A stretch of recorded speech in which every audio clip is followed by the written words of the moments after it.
I'm Patrick Vernon. I'm from the UK, and it's really great to be here in Brazil. And some of you might think, what is the connection with Britain and Brazil and the issue around reparations? And the answer is a lot. I'm a campaigner, activist, cultural historian. You have to remember that in 1833 in Britain, the British Parliament gave the equivalent of $25 million to plantation owners and people who made money from the enslavement of our ancestors. But we got nothing at all. The campaign for reparations has been going for a very long time. The likes in America of Blyden. In the UK, you have abolitionists like Lord Equiano, who actually paid for his freedom. And so each generation, there are new people, new actors, who are fighting for the cause for reparations.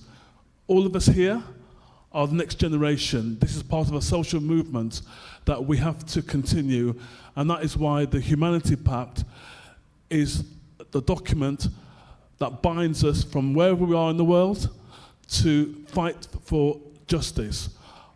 Why is it that there was a tweet that was done by the Treasury in Britain in 2015, and the tweet said, "We have now paid off the debt that we borrowed to pay for reparations for the plantation owners."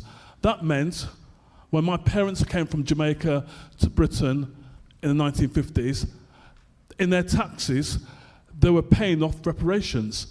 When I started working, and my family and my siblings started working, we were paying our taxes, and that was contributing to pay for reparations. So how come we've got nothing? That is why we have to fight for this justice. We have to make the case. So there was a global movement happening in Africa, in African states coming together.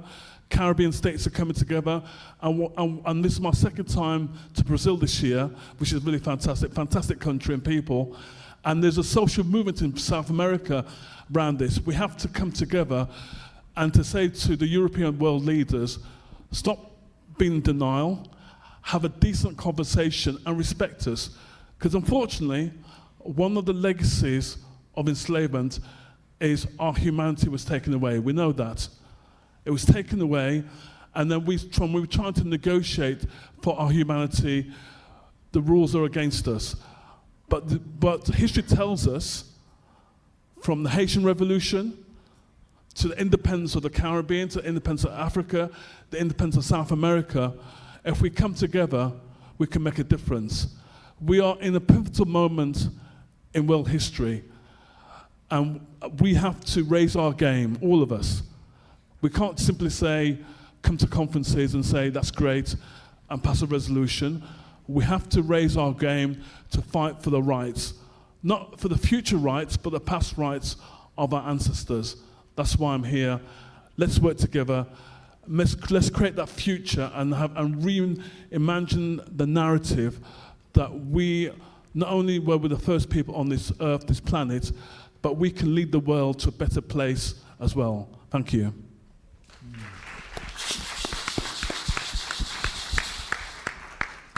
Patrick, please come here, my friend. I need to listen to you about your father and mother. Okay, hi everyone. I'm Patrick Vernon. I'm based in London in the UK. My parents are Avis and Norris Vernon. They are both in their 90s. My dad turned 92 this year. They're still fit and healthy. I have traced my roots from the UK to Jamaica, and from Jamaica through looking at records, plantation records, slave records, and using the whole variety of DNA testing, I've traced my roots to Senegal in West Africa, and I actually went to the area in West Africa where one of my ancestors lived, and I worked out the history of the slave routes from Senegal to Jamaica, and then I've done lots of research work on the plantation owners, and I've actually found the plantation, and I went to visit the plantation in Jamaica where for 300 years my ancestors lived till they got their freedom in 1838. And then recently, I was in Jamaica 4 weeks ago. We had a massive family reunion, family from the UK, America, Canada, as well as Jamaica coming together. And I visited the ancestral land, and there's a massive tree where my great-great-great-great-grandparents are buried. All right. Yeah. You're so have the big part support. Yes. Thanks so much, my friend. You're welcome. The work I do in the UK is trying to reclaim the narrative. So if you look at Britain, you have to remember Britain was the most powerful slave trading nation in the world. It controlled good parts of Africa, lots of parts of the Caribbean, even controlled India. So if you learn about, you have to understand the history of Britain, because if you understand the history of Britain, then you understand the history of colonialism, capitalism, and how democracy is used in a negative way. Yeah? But often Britain portrayed itself as being genteel, friendly, diplomatic. But the history of Britain is really powerful, and that's why the work I do in the UK is really important, because as Marcus Garvey said, a community without a history is like a tree without roots. Yeah? And what Marcus Garvey was saying over 100 years ago is still relevant today. Because what is happening is, and it's coming back again because as you talked about the far right, we had riots in Britain 4 months ago where white angry men were attacking Indian people, they were Southeast Asian people, they were attacking black people, they were attacking refugees, they were attacking gypsy people with gypsy heritage, because they've been misinformed, but they actually believe that they are better than us, but they're not. But it's the way that the media works, and particularly history works. And that is why we have to decolonize history. And the work I do in the UK is making sure that our history, the history of the black experience, which covers the UK, because there's been a black presence in the UK for over 2,000 years, and how that history, when people come to Britain from the Caribbean, like my parents did, from Africa, and from Brazil, because there's now lots of people in Brazil living in Britain, yeah? Is how we influence the history of Britain, because the way that Britain and countries and parts of Europe portray itself, it's that we were the first civilizers. No, first civilization was in Africa, yeah? But it always creates this myth that you're inferior or you're inferior or you don't have a history. So a lot of the work I do is used on social media, filmmaking, writing, to challenge the mainstream way of how Britain sees the black experience as well. So I did a campaign 20 years ago, because Britain did a massive campaign. They were trying to find the greatest Briton of all time. and lots of countries do this, by the way, that when a country goes through a mental health crisis, countries do that, by the way, they try and find something in history to justify their existence. So when they did this campaign, they didn't promote anyone who had contributed as a black person to Britain, bearing in mind that I've been here 2,000 years.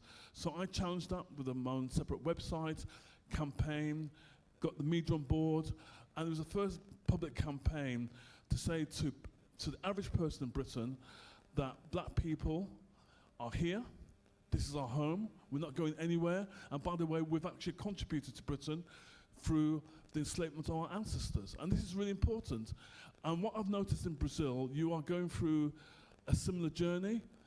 We've been doing this in Britain, like America, we've been doing this for a long time in trying to challenge racist tropes which reinforce negativity, which does have an impact. So going back to your two children, we did campaigns 30 years ago challenging racist nursery rhymes, songs that children would sing, and say to the children, you can't sing that, that is racist. But you do it in a particular way, and so that's why preschool education is important. Inclusion in the curriculum and teaching history is important, because if you don't do that, then you reinforce these stereotypes, which has an impact on public policy.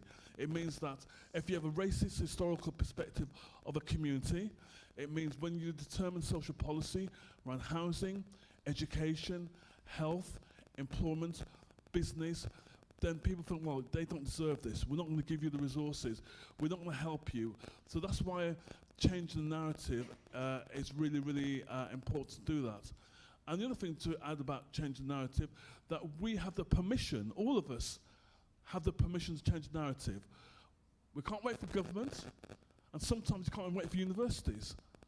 Sometimes we have to do it ourselves, and to educate and inform the community and say to the community, very similar to what the Black Panthers did in the 60s, and the Black Panthers also had a chapter in the UK.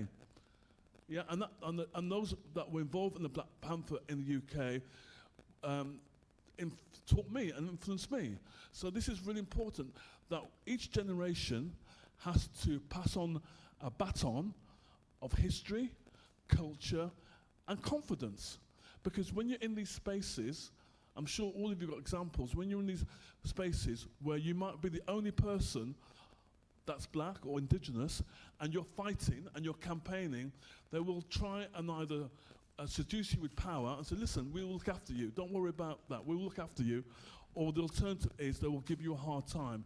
So that's why being here around the Humanity Summit is important, because all of us have different lived experiences. All of us want to do something for the community, whether it's local, national, or international. And we have to look at strategies that work. And there are lots of examples of strategies that do work and are still working. It's funny that you mentioned about Germany, that they're a great nation around what they've done, but not really, because I was at an event in Berlin 6 years ago when the German government started the process of giving the remains of people from Namibia. The first Holocaust wasn't Germany, wasn't with Jewish people, what the Germans did. They did it in Africa. Yes. They did it in colonial Africa. And even now, they've apologized, but even now they're not even given, they don't talk about reparations. They say, we've given you the remains back, now go away. That's rubbish. Don't give us artifacts. We want money and resources to rebuild the continent. And this is the issue in Britain, by the way. Remember, Britain has colonized lots of the Caribbean and parts of Africa. And what CARICOM is saying, and the OEU is saying, we want to have a conversation with you to talk about reparations. And Britain, along with France, Italy, and Germany, and Portugal, we don't want to talk to you about that. Why? So I think the work that we're doing is really important, because the more you educate the public and they realize actually this injustice is really important. Why are we very selective in certain injustices around the world? Yeah? The biggest injustice is the black experience, where it's in Brazil, around slavery and indigenous people, where it happened in the Caribbean, where my ancestors were brought from Africa, or in Africa itself. That is the biggest injustice, but for some reason, we don't want to talk about it. World leaders don't want to talk about it. Did they talk about it today in G20 this week? Was that mentioned? Yes or no? Tell me. Did they have a conversation, say, we need to have a conversation about what we did 400 years ago, because what we did 400 years ago, it has an impact on trade today, it has an impact on trafficking, it has an impact on gender rights. This is all linked together. That's why we have to be here and work together. Thank you. All right.